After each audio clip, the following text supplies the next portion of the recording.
Report ఈరోజు మీకు ఇవ్వాలి నేను. ఎందుకంటే మీరందరూ ప్రార్థించిన రీతిగా, చాలా రోజులుగా ప్రార్థించిన రీతిగా మణిపూర్ కొరకు మన అందరం కూడా ప్రార్థిస్తూ ఉన్నాం. ప్రార్థించడమే కాదు, ప్రార్థించే పెదవులే కాదు, సహాయం చేసే చేతులు కూడా మనకున్నాయి అని దేవుడు మనకిచ్చినటువంటి దర్శనాన్ని బట్టి సుమారు ఇది ఒక 2-3 నెలల దర్శనం. ఇది 2-3 నెలల నుంచి ప్రయాస ఆ ప్రాంతానికి వెళ్ళాలని. కానీ వెళ్ళాలనుకున్నప్పుడల్లా ఏదో ఆటంకాలు వస్తూ ఉన్నాయి. ఆ టైం కుదరటలేదు. ఎందుకంటే 1 వారం రోజులు దానికోసం కేటాయించాలి. కాబట్టి ఈలోగా నేను ప్రయాణం సెట్ చేసుకున్న టైంలో మరలా నేను దుబాయ్, అబుదాబి వెళ్ళవలసిన పరిస్థితులు వచ్చాయి. ఇలాగూ ఈ సందర్భాల్లో ఎలాగైతే దేవుడు మార్గం తెరిచాడు, లాస్ట్ వీక్ ఆ ప్రాంతానికి వెళ్ళడం జరిగింది. అయితే అక్కడికి వెళ్ళిన తర్వాత దేవుని యొక్క మహాకృప, అద్భుతమైన మహాకృప ఏంటంటే ఏదైతే ఎక్స్పెక్ట్ చేస్తామో దానికంటే ఎక్కువగా దేవుడు అక్కడ గొప్ప అద్భుతమైన కార్యాలు దేవుడు జరిగించాడు. దేవునికి స్తోత్రం. హల్లెలూయా, హల్లెలూయా. వారందరి కొరకు ప్రార్థించడానికి, చక్కని ఆదరణకరమైన మాటలు పలకడానికి, చక్కగా వారితో చాలా విషయాలు షేర్ చేసుకోవడానికి తీసుకొచ్చాను. మన ప్రాముఖ్యంగా నేను అక్కడికి వెళ్ళిన తర్వాత పరిస్థితులు ఇక్కడ అనుకున్నట్టుగా లేవు. ఎందుకంటే ఇంకా అక్కడ జరుగుతూనే ఉన్నాయి ఘోరాలు. కరెక్ట్గా నేను మణిపూర్లో అడుగుపెట్టాను. కుకీస్ని 2 చంపేశారు. అక్కడ చంపేయడంతో ఎయిర్పోర్ట్లోనే నన్ను ఆపేశారు. ఎయిర్పోర్ట్లోనే, ఎందుకంటే వాళ్ళు తెలుసు కదా మొఖాలు, మణిపూర్ మొఖాలు ఎలా ఉంటాయో, వేరే నార్త్ వాళ్ళు ఎలా ఉంటారో, సౌత్ వాళ్ళు ఎలా ఉంటారో పోలీసు వాళ్ళు తెలుసు. కాబట్టి వాళ్ళు బాగా గమనించారు. ఎయిర్పోర్ట్లో నన్ను ఆపి అడిగారు, పర్మిషన్ లెటర్ అడిగారు. పర్మిషన్ లెటర్ అడిగితే చెప్పాను, ఇంకా నేను ఇంపాల్లో నాకు పర్మిషన్ ఉంది, తీసుకొని మీకు చూపిస్తానంటే నా డీటెయిల్స్ అన్నీ తీసుకొని, నా ఐడీస్ అన్నీ తీసుకొని, టోటల్ తీసుకొని మొత్తానికి ఎయిర్పోర్ట్ నుంచి బయట పంపించడం జరిగింది. నేను మొత్తానికి ఎలాగైతే మణిపూర్ వెళ్ళి అక్కడ ఒక పాస్టర్ గారు, లోకల్గా ఉన్నటువంటి నాగాస్, అంటే అక్కడ 3 తెగలు ఉంటాయి. ప్రాముఖ్యమైన తెగ ఏంటంటే మైటీస్, వీళ్ళు హిందూస్. వీళ్ళందరూ కూడా హిందూస్. ప్రజెంట్ బీజేపీ వాళ్ళకి ఫుల్ సపోర్టెడ్గా వాళ్ళని ఎంకరేజ్ చేస్తున్నటువంటి పరిస్థితి. రెండవది కుకీస్, వీళ్ళు గిరిజనులు, వీరు ఆదివాసులు, వీరు కొండల్లో ఉంటారు. చెప్పాలంటే ఈ మణిపూరు చాలా చిన్న ప్రాంతం. మన గుంటూరు జిల్లా అంత ఉంటుంది మణిపూర్ అంతా. మన గుంటూరు జిల్లా అంటే పాత జిల్లా, 3 జిల్లా, పల్నాడు, గుంటూరు, బాపట్ల, ఈ 3 జిల్లాలు కలిపితే ఒక జిల్లా కదా ముందు. ఈ జిల్లా ఎంత ఉంటుందో అంత ఉంటుంది అంతే. దానికి మించి పెద్దది ఏమి ఉండదు. కానీ రాష్ట్రాలు చాలా ఉంటాయి. చిన్నది చాలా అందమైనది. ఈ 100% మణిపూర్లో ఒక 20% మైదానం ఉంటుంది. మిగతా 80% కొండలు ఉంటాయి. చుట్టూ కొండలు ఉంటాయి. చాలా అద్భుతంగా ఉంటుంది ఆ ప్లేస్. నేను ప్లేన్ నుంచి వస్తుంటే, ఏరోప్లేన్ నుంచి, చాలా అద్భుతంగా ఉంది ఆ లొకేషన్. కింద మైదానం ఉంటుంది. ఈ మైదానం అంతా కూడా ఎవరు ఉంటారంటే మైతీస్ ఉంటారు, హిందూ మైటీస్ ఉంటారు. పైన ఉన్నటువంటి వారు, కొండల మీద ఉన్నటువంటి వారు అందరూ ఎవరంటే కుకీస్ ఉంటారు. వారితో పాటు ఇంకొక తెగ ఉంటుంది, నాగాస్. ఇప్పుడు నేను వాళ్ళని కలిసినా వీళ్ళని కలిసిన ఇబ్బందే. ఎందుకంటే వాళ్ళు వీళ్ళు రానివ్వరు, వీళ్ళు వాళ్ళని రానివ్వరు. కాబట్టి నాగాస్ అనే తెగ వాళ్ళు కలుపుకుంటారు, వీళ్ళు కలుపుకుంటారు. పాస్టర్ సోమి అనే ఒక వ్యక్తి నన్ను అక్కడ ఆహ్వానించడం జరిగింది. నేను వెళ్ళాను. ఆయన నాగా, కాబట్టి నాకు ఎటువంటి ఇబ్బంది లేదు. తర్వాత వైఫై అనే ఇంకొక తెగ కూడా ఉంది. రకరకాల తెగలు ఉన్నాయి. ఇక్కడ జాతుల మధ్య పోరాటం. ఎందుకంటే ఆదివాసులకు, గిరిజనులకు ఎస్టీ హోదా ఉంది, నాగాకు ఎస్టీ హోదా ఉంది. వీరు చూస్తే ఎస్టీ హోదా లేదు. అయితే కొండలము ఉన్నవారు బర్మా నుంచి, బంగ్లాదేశ్ నుంచి చాలామంది కుకీస్ వలస వచ్చి ఈ స్థలాలను ఆక్రమించుకుంటున్నారని, మాకు రిజర్వేషన్ లేదని ఒక అక్కసతోనో లేకపోతే వాళ్ళకు ఉన్నటువంటి పరిస్థితులతోనో మొత్తానికి గొడవలు ప్రారంభించారు. ఈ గొడవలు ప్రారంభించడానికి చాలా రకాల రీజన్స్ ఉన్నాయి. ఒక రీజన్ అని కాదు, పొలిటికల్ వార్ అనగా పొలిటికల్గా ప్రభావితం, అనగా ఈ యొక్క రాజకీయాలు, నీచ రాజకీయాలను సామాన్యమైన ప్రజల మీద రుద్ది వారి ప్రాణాలు పోగొట్టుకోవడానికి ముఖ్యమైన కారణాలు అయ్యాయి. రెండవది జాతుల మధ్య వస్తున్నటువంటి వైరాగ్యం, రిజర్వేషన్లు. ఇలాగూ చెప్పుకుంటూ పోతుంటే ఈ గొడవలన్నీ కూడా ప్రారంభమై ఎవరి మీద పడ్డారంటే చర్చిల మీద పడ్డాయి.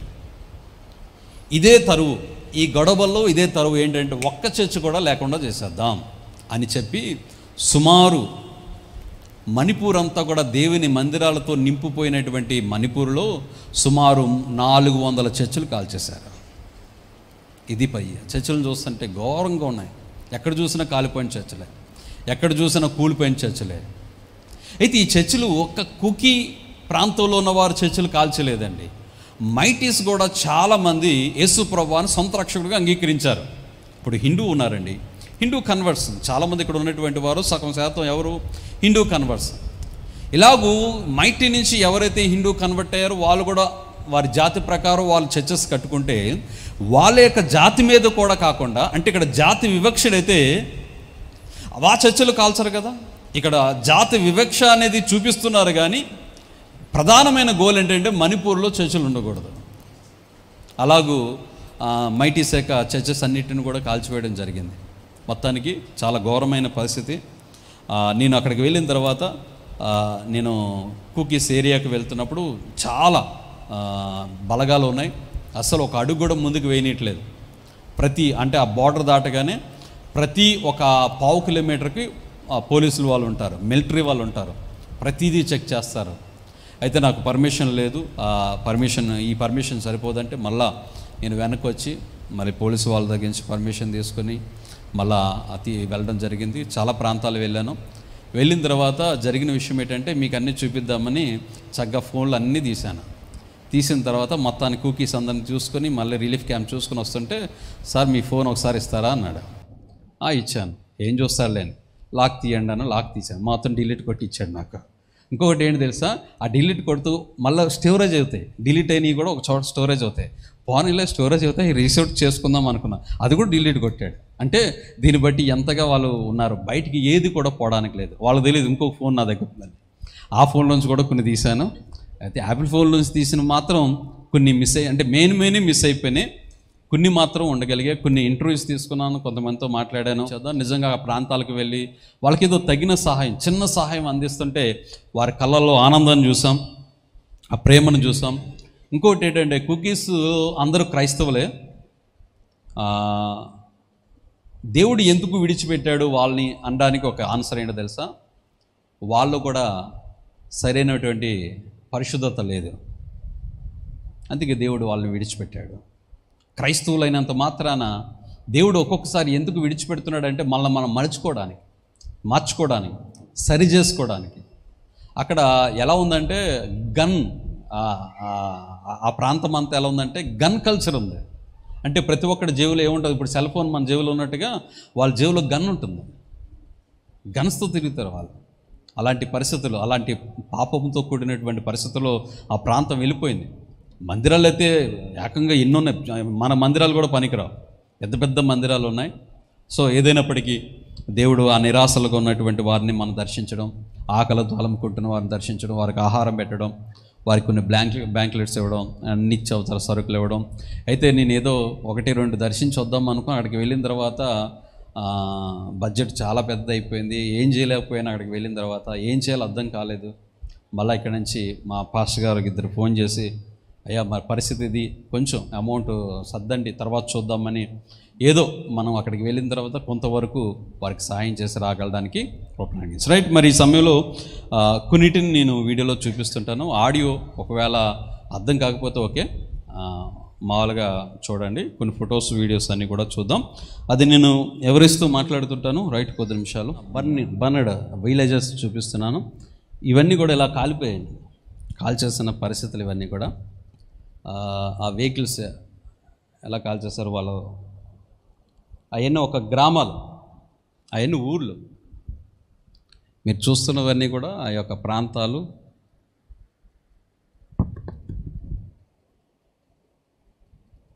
ఒకప్పుడు అక్కడ గ్రామాలు ఉండే, ఒకప్పుడు అదంతా ఊరు. నేను వెళ్ళిన దగ్గర కొంచెం పచ్చదనం వచ్చేసింది.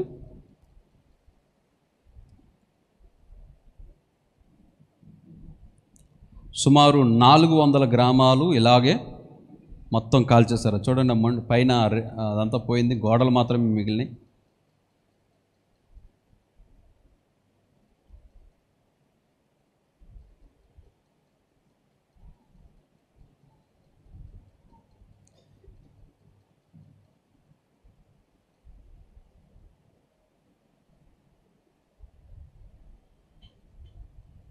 సో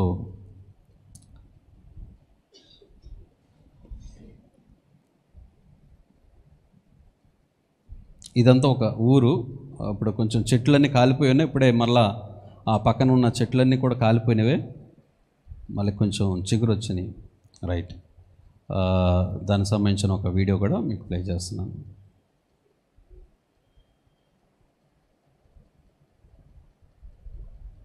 ఇలా ఉంది ఇప్పుడు ఆ ప్రాంతం.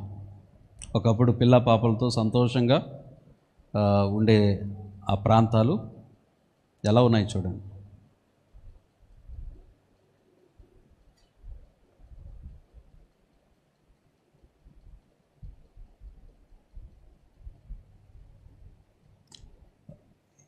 ఇది చర్చెస్. తర్వాత రిలీఫ్ క్యాంప్స్కి వెళ్ళాం. కొన్ని రిలీఫ్ క్యాంప్స్కి వెళ్ళాం. అక్కడ ఉన్న పరిస్థితులు అంటే, రిలీఫ్ క్యాంప్ అంటే గ్రామాలన్నీ కాల్చేశారు కాబట్టి వేరే అవకాశం లేదు కాబట్టి వాళ్ళకి ప్రభుత్వం ఏదో ఒక గవర్నమెంట్ షెల్టర్ కొన్ని ప్రాంతాలు ఇచ్చారు. ఆ రోజు వాళ్ళకి కొంచెం ఆహారం పెట్టడానికి వీళ్ళందరూ ఇలాగ చుట్టూ డేరాలు వేసుకుని అక్కడే ఉంటున్నారు, అక్కడే తింటారు. వాళ్ళకి ఇచ్చిన బ్లాంకెట్ ఒక్కొక్క చోట 50 అలా ఇస్తూ వచ్చాం. ఇది చుచంగపూర్ అనే ఒక ప్రాంతం. ఇదే మెయిన్ ప్లేస్. మణిపూర్లో చుచంగపూర్ అనే ఒక ఊరు ఉంది. ఆ ప్లేస్లోకి రావడం జరిగింది.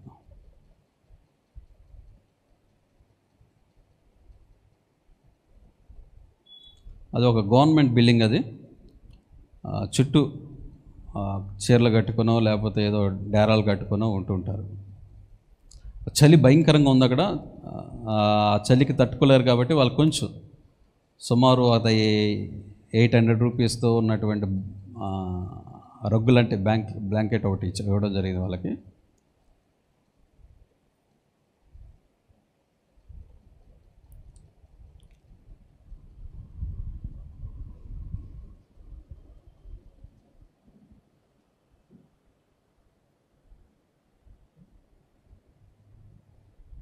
పిల్లలు అంతా చాలా చిన్నపిల్లలు. ఇలాంటి వయసులో ఉన్న వాళ్ళని అక్కడ చాలామందిని చంపేయడం, పాడు చేయడం ఇట్లాంటివి జరిగినాయి. వీళ్ళందరూ కుకీస్. వీళ్ళందరూ కుకీ జాతికి చెందినటువంటి వాళ్ళు.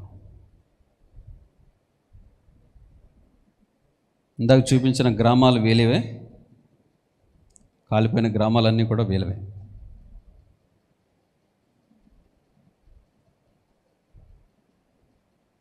ఆ పిల్లలు ఆకలికి భలే అడుగుతారు, చేతులు చాపుతారు వెళ్ళగానే, ఏమైనా ఉంటే పెట్టమని. అట్లా ఉంది వాళ్ళ పరిస్థితి.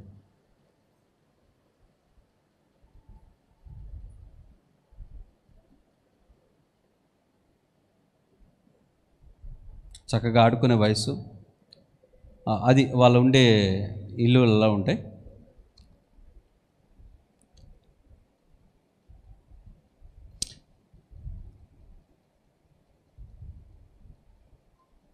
ఈ ప్రాంతమే కొన్ని డిలీట్ అయిపోయినాయి ఫోటోలు.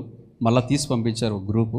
పంపించమంటే వాళ్ళకి కూరగాయలు, వారికి కావాల్సిన అవసరాలు, వీళ్ళు కూడా ఒక చోట మనం బ్లాంకెట్స్ ఇవ్వడం జరిగింది.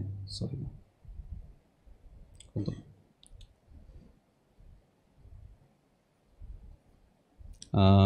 మరి వీడియో ఉంది, బట్ ఆడియో వస్తుందో లేదో తెలియదు. వస్తుందో ఆడియో?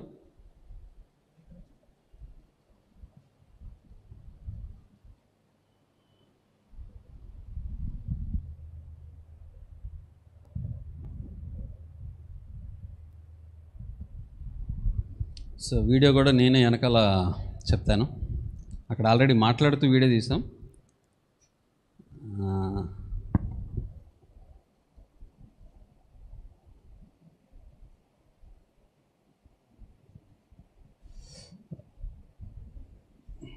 వారు లోపల ఉండే, వారు నివసించే ప్లేసులు దగ్గర ఒక 4-5 నెలల నుంచి అక్కడ ఉంటున్నారు.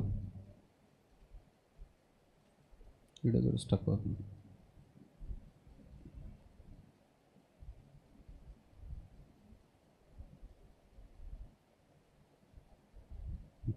వాళ్ళు అన్నం తినేటప్పుడు, ఆహారం తింటున్నప్పుడు వాళ్ళ కళ్ళల్లో సంతోషం చూడాలి, అది చూపిద్దాం అనుకున్నా.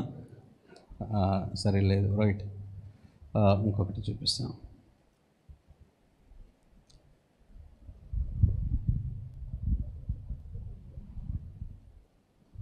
అక్కడ వాక్యం చెప్పాను వాళ్ళకి, దాన్ని ట్రాన్స్లేట్ చేశారు వాళ్ళ భాషలోనికి. భాష బాగుంటుంది, మణిపూరి భాష. ఇందులో కూడా రావట్లేదు వాయిస్. లైవ్లోకి వెళ్తుందా వాయిస్? లైవ్లోకి వెళ్తుందా? మీరు తర్వాత లైవ్లో చూసుకోండి, వాయిస్ వెళ్ళి ఉంటుంది రికార్డింగ్.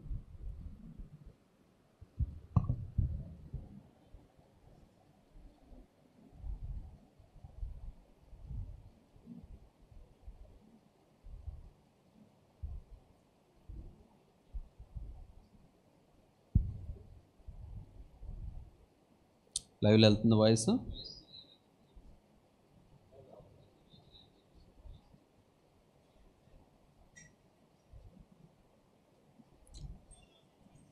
ఓకే.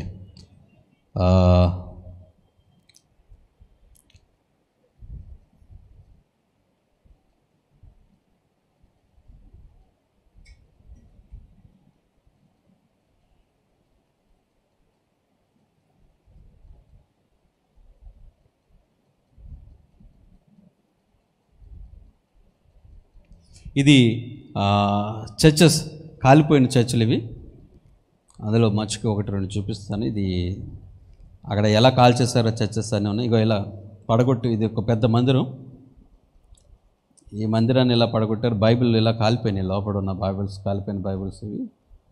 ఇంకొక విషయం ఏంటంటే ఎంత షార్ప్గా ఉన్నారంటే, నేను ఒక వీడియో ఫేస్బుక్లో పెట్టాను, చనిపోయిన వారి సమాధులు అవన్నీ. పెట్టిన 3 నిమిషాలకి బ్లాక్ చేస్తారు. అంటే అంత టెక్నాలజీ, అంటే అంత సర్వరు ఎంత చక్కగా పనిచేస్తుందో. అక్కడ చనిపోయిన వారి ఫోటోలు అవన్నీ ఒక ఎగ్జిబిషన్ పెడితే, ఆ సమాధులు అన్నీ, ఆ వీడియో ఒక్కసారి అప్లోడ్ చేశాను. అప్లోడ్ చేసిన ఒక 3-4 నిమిషాలు ఉన్నట్టుంది. ఆ తర్వాత అది బ్లాక్ అయిపోయి ఉంది. అంటే అంత బయటికి ఏ విషయం బయటకు రాకూడదు, తెలియకూడదు అనే ఉద్దేశం. ప్రస్తుతం అయితే దేవుని సన్నిధి అనేది చాలామంది, అంటే వారి గృహాల్లోనే లేకపోతే వారు ఉన్నటువంటి ప్రాంతాల్లోనే దేవుని ఆరాధన జరుగుతున్నాయి. ప్రభుత్వాలు ఇప్పటి వరకు ఏమి, అంటే వాళ్ళు సెక్యూరిటీ అయితే ఇవ్వగలిగారు, కానీ ఇంకా గొడవలకు పరిష్కారం అనేది ఇంకా దొరకలేదు. ప్రార్థన చేయండి. ఎందుకంటే సుమారు 350 నుంచి 400 గ్రామాలు కాలిపోయినాయి. అంటే సుమారు ఈ 300, అంటే 350-400 గ్రామాలు కాలిపోయాయి. అంటే ఈ గ్రామాలన్నిటినీ ఏం చేయాలి, మళ్ళీ తిరిగి ఇల్లులు కట్టివ్వాలి. ఇల్లులు కట్టించేంత వరకు కూడా మరి వాళ్ళు ఎక్కడ ఉంటారు? మరి వారికి జీవనోపాధి చేయడానికి లేదు. ఒకప్పుడు ఏంటంటే ఈ కిందనున్న మైటీస్, పైన కుకీస్ కలిసి ఉండేవాళ్ళు కాబట్టి పనులకు వెళ్ళేవారు అటు ఇటు. ఇప్పుడు పనులు కూడా ఆగిపోయినాయి, బయటికి వెళ్ళే అవకాశం కూడా లేదు. ఇలాంటి పరిస్థితుల్లో ఉన్నారు. అయితే అక్కడికి వెళ్ళిన తర్వాత కొన్ని సహాయం, మొట్టమొదటిగా మన ఏంటంటే కొన్ని డైలీ సరుకులు కొన్ని ఇవ్వడం జరిగింది కొంతమందికి. ఆ తర్వాత మరికొంతమందికి ఈ బ్లాంకెట్స్, అంటే మనకి దుప్పట్లు గవర్నమెంట్ నుంచి చాలా తక్కువ వస్తున్నాయి, కానీ వాళ్ళు ఇచ్చే సహకారం చాలా తక్కువ. ఎందుకంటే సరిపోవట్లేదు. ఎందుకంటే చూశాను కాబట్టి కళ్ళతో, వారి రైస్లో చారు వేసుకొని తింటున్నారు, నీళ్ళు వేసుకొని తింటున్నారు. అంటే దాన్ని బట్టి ఇంకా వాళ్ళ సహకారం ఎంత ఇస్తున్నారు అనేది చూసి, నిజం చెప్పాలంటే ఇలాగూ మన వాళ్ళు చాలామంది దయదలిచి అక్కడికి వెళ్ళి ఏదో సహకారం ఇస్తుంటేనే ఆ సహకారంతోనే ఎక్కువ శాతం అదే గవర్నమెంట్ ఇచ్చే సహకారం అయితే వాళ్ళు సెక్యూరిటీ ఇవ్వడానికి సరిపోవట్లేదు వాళ్ళకి. ఎందుకంటే నేను ప్రతి ప్రాంతాన్ని వెళ్తున్నప్పుడు ప్రతి అడుగడుక్కి సుమారు బలగాలు అక్కడ వెహికల్స్ అడ్డు పెట్టారు, కంచి వేశారు. ఆర్పిఎఫ్ వాళ్ళు, మిలిటరీ వాళ్ళు అందరూ, ఆర్మీ వాళ్ళు అందరూ ఉన్నారు. అణువణువు చెక్ చేస్తున్నారు, వెహికల్ చెక్ చేస్తున్నారు, నా జేబులు చెక్ చేస్తున్నారు, నా ఐడిని చెక్ చేస్తున్నారు, అన్నీ చెక్ చేసుకొని రాసుకుంటున్నారు. ఈ సెక్యూరిటీ ఇవ్వడానికే వాళ్ళు సరిపోతుంది టైం. ఒక పురుగు అటు వెళ్ళనియట్లేదు, వాళ్ళని ఇటు రానివ్వట్లేదు, అలాగ. కానీ వాళ్ళకి ఇచ్చే పోషణ విషయంలో మాత్రం ఇంకా పూర్తిగా ఇవ్వట్లేదు. ప్రజెంట్ అయితే ఇవ్వగలుగుతున్నారు కొంతవరకు. ఇంకా ఈ రాజకీయ ప్రభావాలు ఇంకా ఆ ప్రాంతాల్లో పనిచేస్తున్నాయి. నేను వెళ్ళిన రోజు, ఎందుకంటే ఎలా చంపారు అక్కడ కొంతమంది తెలుగు వాళ్ళు కూడా ఉన్నారు, ఈ మిలిటరీ దళాలు. వాళ్ళు నన్ను చూసి అడిగారు, మీరు సౌత్ సైడ్ ఏ భాష అంటే ఇలా ఆంధ్రా నుంచి అనగానే తెలుగు వాళ్ళు రెస్పాండ్ అయినప్పుడు వాళ్ళని అడిగితే, మరి ఇంత సెక్యూరిటీ ఉన్నప్పుడు ఎలాగో వాళ్ళని చంపుతున్నారు ఇంకా వెళ్ళంటే, పొలాలు ఉంటాయి కదండి, పొలాల్లోంచి వెళ్ళి అక్కడ ఉన్నటువంటి వారిని కొద్దిగా అన్యాయంగా చంపుతున్నారు. ఏదైనప్పటికీ మనందరం కూడా మనం ప్రార్థించేద్దాం, దేవుడు త్వరగా అక్కడ సమాధానకరమైన కార్యాలు దేవుడు సమకూర్చినట్లుగా మనందరం కూడా ప్రార్థన చేయవలసినటువంటి వారమైనా. తర్వాత వాళ్ళు ఒకటి అడిగారు, అయ్యా మీరు వస్తున్నారు, ఏదో అన్నం పెట్టారు, దుప్పట్లు ఇచ్చారు, సరుకులు ఇచ్చారు, ఈరోజు రేపు తింటాం అయిపోతాయి, రేపటి సంగతి ఎట్లా అని అడిగినప్పుడు వాళ్ళని అడిగాను, మరి ఎట్లా ఏం కావాలన్నప్పుడు వాళ్ళకి జీవనోపాధి కొరకు ఎదురు చూస్తున్నారు. ఏదో ఒక జీవనం అంటే వాళ్ళు రిలీఫ్ క్యాంప్ నుంచి బయటకు పంపించలేదు. మేము ఏదో కష్టపడి వస్తామండి, బయటికి మాకు పనులు పంపించానంటే కుదరదు, మీరు ఇక్కడే ఉండాలి, ఎందుకంటే బయటకు వెళ్తే ఏ గొడవలు అవుతాయనే ఉద్దేశంతో వాళ్ళని క్యాంపులోనే ఉంచారు. సో మేము క్యాంపులో ఉంటూ ఏదో పని చేసుకోవాలనుకున్నప్పుడు అక్కడ ఉన్న కొంతమంది పాస్టర్స్ నాకు ఒక చిన్న సలహా ఇస్తే ఒక మెటీరియల్ కొనిచ్చాం. ఏంటి మెటీరియల్ అంటే, ఇక్కడ ఉన్నాయి కదండి ఇవి, ఈ బుట్టలు అల్లే మెటీరియల్. సుమారు ఈ మెటీరియల్ మనం ఇచ్చిన మెటీరియల్ ఒక 20-30 వేలు ఎంత ఉంటుంది అనుకుంటా. ఆ మెటీరియల్ వాళ్ళు కొనిస్తే ఇలాగూ వీళ్ళ బుట్టలు అల్లుకొని ఇది ఒక 500 రూపాయలు 400 రూపాయలకు అమ్ముకుంటారు. ఎందుకంటే మా ఉన్నటువంటి కుకీస్ ప్రాంతంలో సంత జరుగుతుందో అక్కడ పోయి అమ్ముకుంటారనమాట. సో ఇలాంటివి మేము తయారు చేసుకుంటామంటే వెంటనే కొంత మెటీరియల్ కూడా వాళ్ళు కొనివ్వడం జరిగింది. ఇంకా వాళ్ళకి నీడ్ ఉంది చెప్పాను, నేను వెళ్ళిన తర్వాత ప్రార్థన చేసి మేము తప్పనిసరిగా మీకు ఏదో విధంగా మీకు సహకరిస్తామని ఆ విధంగా జరుగుతుంది. సో ఇలాగ కొన్ని ప్రాంతాల్లోనే మీకు బర్నింగ్ చర్చెస్ చూపించాను, రిలీఫ్ క్యాంప్ చూపించాను. ఇదొక పాస్టర్స్ ఫ్యామిలీస్, ఇవన్నీ కూడా అక్కడున్న వీళ్ళందరూ ఎవరంటే మైటీస్ కింద, వీళ్ళు కొంత గ్రాసరీ వాళ్ళకి కావాల్సినటువంటి అవసరాలు, పాస్టర్స్ ఫ్యామిలీస్ వీళ్ళందరూ,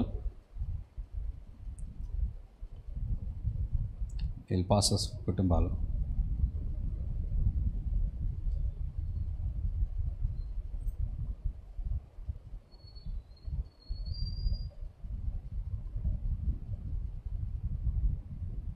అలా కాలిపోయి ఉన్నాయి మందిరాలు అప్పటికి. అదొక బాప్టిస్ట్ చర్చ్, సిబిసి. ఈ యొక్క విలేజెస్ ఇవన్నీ బర్నింగ్ విలేజెస్.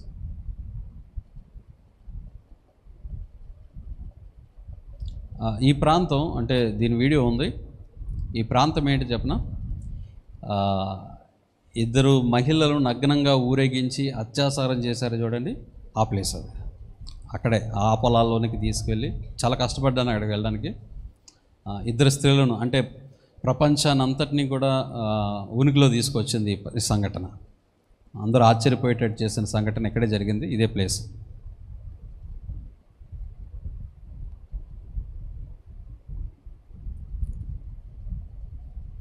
వాళ్ళు కొన్ని ప్యాకింగ్ చేసిన తర్వాత ఇది వేరే చోట, ఇది వేరే ఊరిలో వాళ్ళకి పప్పు, నూనె, రైస్ ఇవన్నీ కూడా చాలా ఉన్నాయి. సుమారు చాలా ప్లేసెస్ ఉన్నాయి. కొన్ని ఇంటర్వ్యూస్ తీసుకున్నాను అక్కడ వాళ్ళతో.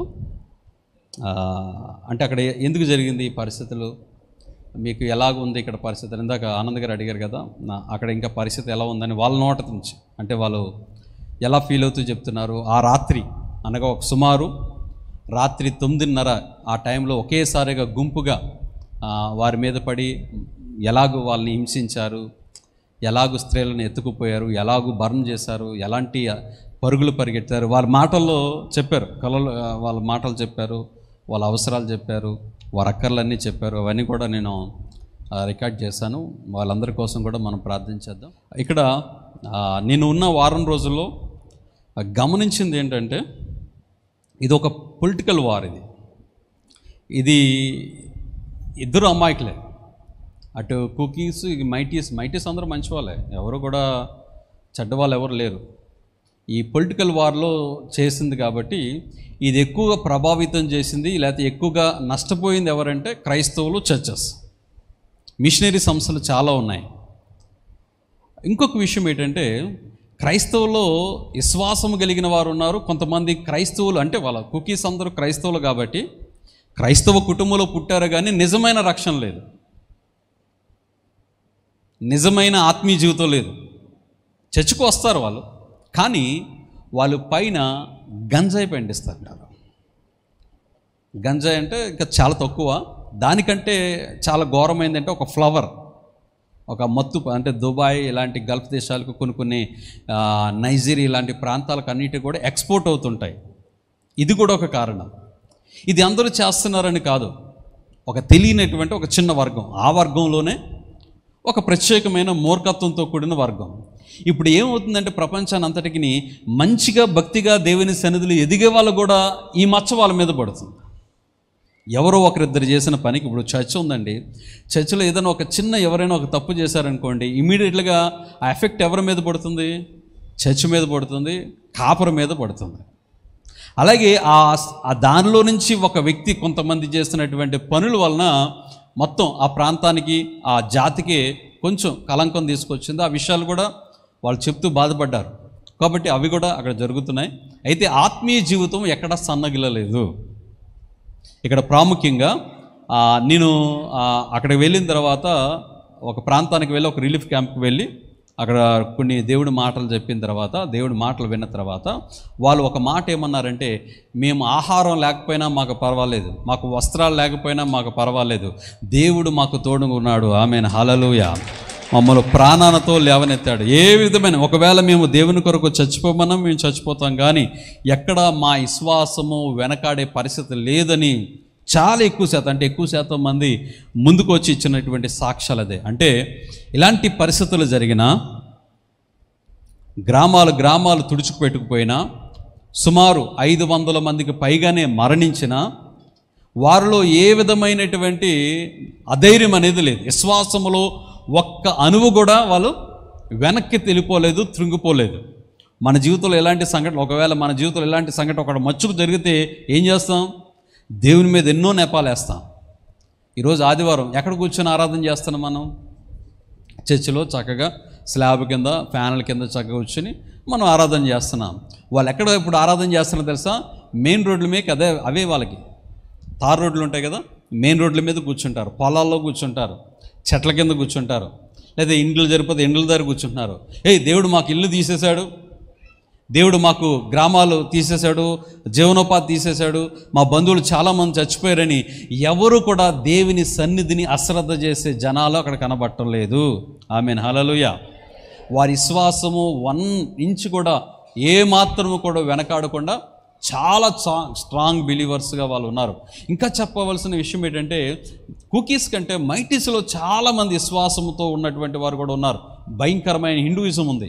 మన ఆంధ్రాలో ఇక్కడ తమిళనాడు ఏం జరిగిపోతుందండి, అక్కడ ఉన్నటువంటి హిందూయిజం ఇంకా భయంకరమైనటువంటి పరిస్థితులు ఉన్నాయి. దేవుడు వాటన్నిటి నుంచి కూడా దేవుడు వారిని సంరక్షించాడు. అయితే మీరందరూ ప్రార్థన చేయండి. అక్కడ సుమారు జరిగినటువంటి కార్యక్రమాలన్నింటిలో కూడా దేవుడు వారికి సహకారిగా సహాయకుడిగా దేవుడు వారికి తోడై ఉండును గాక. ఆమేన్ హల్లెలూయా హల్లెలూయా. సో మీరందరినీ కూడా ప్రత్యేకంగా అభినందిస్తున్నాను. నేను వెళ్తున్నాను అనగానే ప్రతి ఒక్కరు మీరు గుప్పులు విప్పారు.